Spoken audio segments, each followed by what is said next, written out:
બતાવીશું ત્યારે તમે બધે ખૂબ લે વોટ આપીને તમારી બહેન તરીકે દીકરી તરીકે મેં તમારા બધા પાસે મામેરું માગ્યું હતું અને તમે ખૂબ સારું રાજીપો થાય એવું મામેરું ભર્યું એ બદલ તમારો બધાનો ખૂબ ખૂબ આભાર માનું છું. સોનામાં સુગંધ મળે એવી ભગવાન રણછોડરાયની પ્રતિષ્ઠા હોય ત્યારે ભગવાનને પ્રાર્થના કરીએ કે સમગ્ર સમાજમાં આગાવાલામાં શેણ સંબંધીમાં કાયમી એમના ભગવાનના આશીર્વાદ મળે, સંપની ભાવના રહે. નાના મોટા વ્યસનો હોય તો એ વ્યસનોમાંથી આપણે આજે આટલો લાખો રૂપિયાનો ખર્ચો કર્યો હોય અને લાખો રૂપિયાનો ખર્ચો કર્યો હોય ત્યારે હું માનું છું કે આ પરિવારમાં કોઈ નાના મોટા વ્યસન નહીં હોય, પણ હોય તો પણ આજે ભગવાન રણછોડરાયના ચરણોમાં એને અર્પણ કરીને આજના દિવસથી કરીને એમાંથી મુક્ત બનવા માટેના પ્રયત્નો કરજો. આવા ટાણા બહુ જિંદગીમાં પરિવારમાં ગામમાં ઓછા ટાઈમે આવા પ્રસંગો સારા પ્રસંગો બનતા હોય છે અને થતા હોય છે. ત્યારે આ સારા પ્રસંગમાં તમને આ બધી માહિતી નીકળવા માટેની એક તક છે અને ભગવાનના આશીર્વાદ રહેશે અને એક એવી જિંદગીમાં પકડ થઈ જાય છે કે ભાઈ આજે મેં આ નાના મોટું મારી પાસે જે કાંઈ વ્યસન હતું એ આ રણછોડરાયની પ્રતિષ્ઠા હતી મારા ગામમાં એ દિવસે મેં છોડી દીધું છે અને એની શક્તિ પણ ભગવાન તમને એ છોડવા માટેની પણ આપશે. ત્યારે શિક્ષણ એ આવનાર પેઢીનું ભવિષ્ય છે. નાના મોટી મજૂરી કરવી પડે, વતનથી દૂર જવું પડે તો શિક્ષણ માટે કરીને કે ધંધા રોજગાર માટે રાજો. જિંદગીની અંદર સુખી થવા માટે વટ, વતન અને વ્યસન આ ત્રણનો ત્યાગ કરવો ખૂબ જરૂરી છે.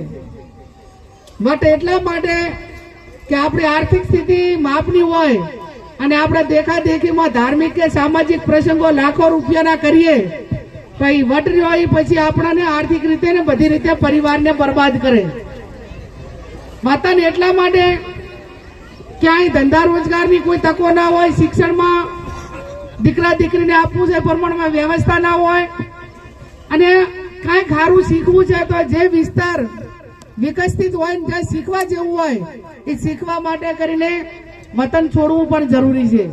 અને વ્યસનની તો મેં તમને વાત કરી એમ કે જેને ગરીબ વ્યસન હોય એ પરિવારની હાલતો આપણે જોઈ છે, બધા કોઈ પણ પ્રકારનું હોય અને વ્યસન કરવા વાળા તો બરબાદ હોય જ એ પરિવાર, પણ તમે જોજો વેચવા વાળો પણ બરબાદ થશે. ભલે ઘડીક રાજી થાય કે મને દારૂમાં આટલા મળે, પેટીએ નફેણમાં આટલા મળે, ડોડામાં આટલા મળે, ગુટકાઓમાં આટલા મળે, પણ છેવટિયા કાંઈ જ ના હોય. એટલા માટે કે ઘણા પરિવારો બરબાદ કરીને ભગવાન કોઈથી આપણે સુખી થવા દે નહીં.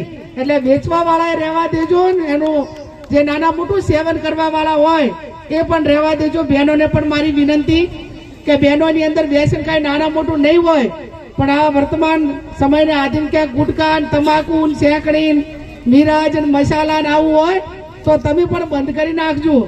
જેમ કે પુરુષો કરતા પણ ક્યાંક નાના મોટું મહિલાઓમાં વ્યસન હોય તો આવનાર પેઢી કમજોર, કુપોષિત અને એક સક્ષમ પેઢી આપણે જે તૈયાર કરવાની છે એની જવાબદારી માતૃશક્તિની છે. અને માતૃશક્તિ ચાહે નાના મોટા વ્યસનમાં આવે તો આ બનાસકાંઠા એ આંકડાકીય અને મેડિકલ રિપોર્ટના આધારે બનાસકાંઠામાં સૌથી વધારે કુપોષિત બાળકો હોય તો બનાસકાંઠામાં છે. અને એનું કારણ છે નાની ઉંમરે લગ્ન, નાના મોટા વ્યસનો અને જેને પૂરતા પ્રમાણમાં સગવડો મળવી જોઈએ ન મળે અને એના કારણે જે બાળકોની તંદુરસ્તી આવનાર પેઢીની હોય એ જે પ્રમાણમાં મેડિકલ રીતે હચવાવી જોઈએ નથી હચવાતી અને એની ચિંતા આપ સૌ કરજો. એટલા માટે કહું છું કે આજે 25-30 વર્ષ પહેલા, 35-40 વર્ષ પહેલા આપણી બેન દીકરીઓ હોય, આપણા બધા જ પરિવારો હોય તો એ બધાની ડિલિવરીઓ ઘરે થતી નથી થતી, એ ઘરે અને દવાખાને જવું પડે, બાળકોને પેટીઓમાં કાચરામ રાખવા પડે અને એનું કોઈ કારણ અમે કીધું નાના મોટી બધીઓ જવાબદાર છે. અને જવાબદારી આવનાર પેઢીની, તંદુરસ્ત પેઢીની જવાબદારી આપ સૌની છે. એટલે શિક્ષણ, સંસ્કાર, વ્યસનો આ બધું જ જે પ્રમાણે એને ત્યજવાનું હોય ત્યજવું પડે ને જ્યાં મેળવવાનું હોય મેળવવું પડે એ વર્તમાન સમયની માંગ છે. સરસ્વતી માતાનું મંદિર બનાવજો અને દીકરા દીકરીઓને ભણાવજો. મંદિર એટલે સ્કૂલ હોય, આંગણવાડી હોય, એમાં નાના મોટી કોઈ વ્યવસ્થા કરવાની હોય, મદદ કરવાની સરકાર તો કરે, પણ આપણા લેવલે પણ ચાહે આંગણવાડીના બાળકોને કોઈ આવો પ્રસંગ હોય, આજે આ ધારો કે આ પ્રસંગ છે તો આપણે બાળકોને ક્યાંક એને ફ્રૂટ આપીએ કે ક્યાંક દૂધ આપીએ, એવું પણ કંઈક થાય તો એ પણ ભગવાને રાજી રહે આપણા ઉપર. આંગણવાડીના બાળકો પીએ તો આજે પ્રતિષ્ઠા કરીએ છીએ તો ભગવાન પણ આપણા ઉપર રાજી રહે. અહીંયા તમે બધા બોલાવ્યા, અમારા સન્માન કર્યું અને તમારા બધાના દર્શન કરવાનો મોકો મળ્યો એ બદલ તમારો બધાનો હૃદયપૂર્વક આભાર માનું છું. અને આ ગામમાં ઇતર સમાજનો જે પ્રમાણે કાંઈ બી સંપ રહ્યો એવો ને એવો સંપ સાચવાઈ રહે એવી હું રણછોડરાયને પ્રાર્થના કરું છું. નીડર બનો. ભગવાન કૃષ્ણ પણ અન્યાય સામે લડ્યા હતા, ખુદ ભગવાન હતા, પણ આપણાને રાહ ચીંધી છે કે પાંડવો 5 હતા ને કૌરવો હવાહો હતા, પણ જ્યારે પાંડવો અને કૌરવો વચ્ચે તફાવત એ હતો કે ભાઈ રાજસત્તા જ્યારે હોય ત્યારે ભાઈએ ભાગ આલવો પડે, મિલકત હોય તો ભાઈએ ભાગ આપવો પડે.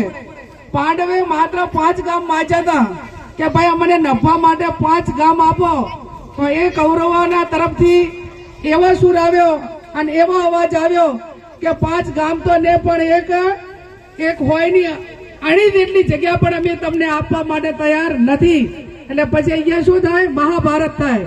અને આપણે હોય છતાં પણ નાનો ભાઈ હોય તો એને થોડું વધારે આપીએ, ત્યાં રામ રાજ્ય હોય. એટલે આપણા ગામની અંદર રામ રાજ્ય આવે. નાના મોટા સમાજોને એકાબીજા બધા હાચવજો અને જે અન્યાય કરતાઓ છે એની સામે ડરો મત, લડો. એટલે આપણે ડરવાનું કોઈથી નથી. મોટા ભગવાનની મહેરબાનીની જરૂર છે, મહેનતની જરૂર છે અને શેણ સંબંધી મદદ કરે એની જરૂર છે. અન્યાય કરવા વાળા ગમે એટલા હોય તો એને કુદરત પણ મદદ કરતી નથી. આ લોકસભાની ચૂંટણીમાં જુઓ, આ પોલીસ બધી આખી વળગી હતી. આ આપણે ઓલા થરાદમાં સીપી ચૌધરી છે, એ ગામડે ગામડે ફરીને બધી મીટિંગો કરે. ભાજપનો એજન્ટ હોય એ પીએસઆઈ કે પીઆઈ ના કહેવાય, એ ભાજપનો એજન્ટ કહેવાય. અને આવા પોલીસ વાળાને બહુ રાજકારણનો શોખ હોય ને તો પ્રજાના પૈસે નોકરી કરીને પગાર ના લેવાય, રાજીનામું આલી અને મેદાનમાં વાય એટલે જેટલી વીહી ખો થાય તે ખબર પણ પડે. એટલે આવા અધિકારીઓને ક્યાંક ને ક્યાંક એ આપણા હિસાબે જયારે નભતા હોય, આપણી મહેરબાની પ્રજાના પૈસે જયારે પગાર લેતા હોય ત્યારે એમને ડિપાર્ટમેન્ટનું કામ કરવાનું હોય. એને બદલે માત્ર ને માત્ર ભાજપના એજન્ટ, કોઈ વ્યક્તિના એજન્ટ અને કોઈના ઉપર ધાક ધમકી ખોટા દબાણ લાવવા, તો એ પણ કાચના ઘરમાં રહેતા હોય છે. અને એમને પણ બધાને પોતપોતાની ફરજો સમજવાની જરૂર છે. આકાઓ હોય ને એ આકાઓ કાયમી આખી જિંદગી સત્તા ઉપર ના રહે અને સત્તા પરિવર્તન થતું રહે, એ લોકશાહીનો ભાગ છે. અને જેટાને થાય ને એટાને બધા હાથે દશાના વાયરા વાય. એટલે કોઈ પણ હોય એને પોતપોતાની મર્યાદામાં રહેવાની જરૂર ખૂબ છે. આપ સૌ પણ ડર્યા વગર કોઈ પણ પ્રકારનું કામ હોય તો અમારું ધ્યાન દોરજો. આપ સૌનો ખૂબ ખૂબ આભાર.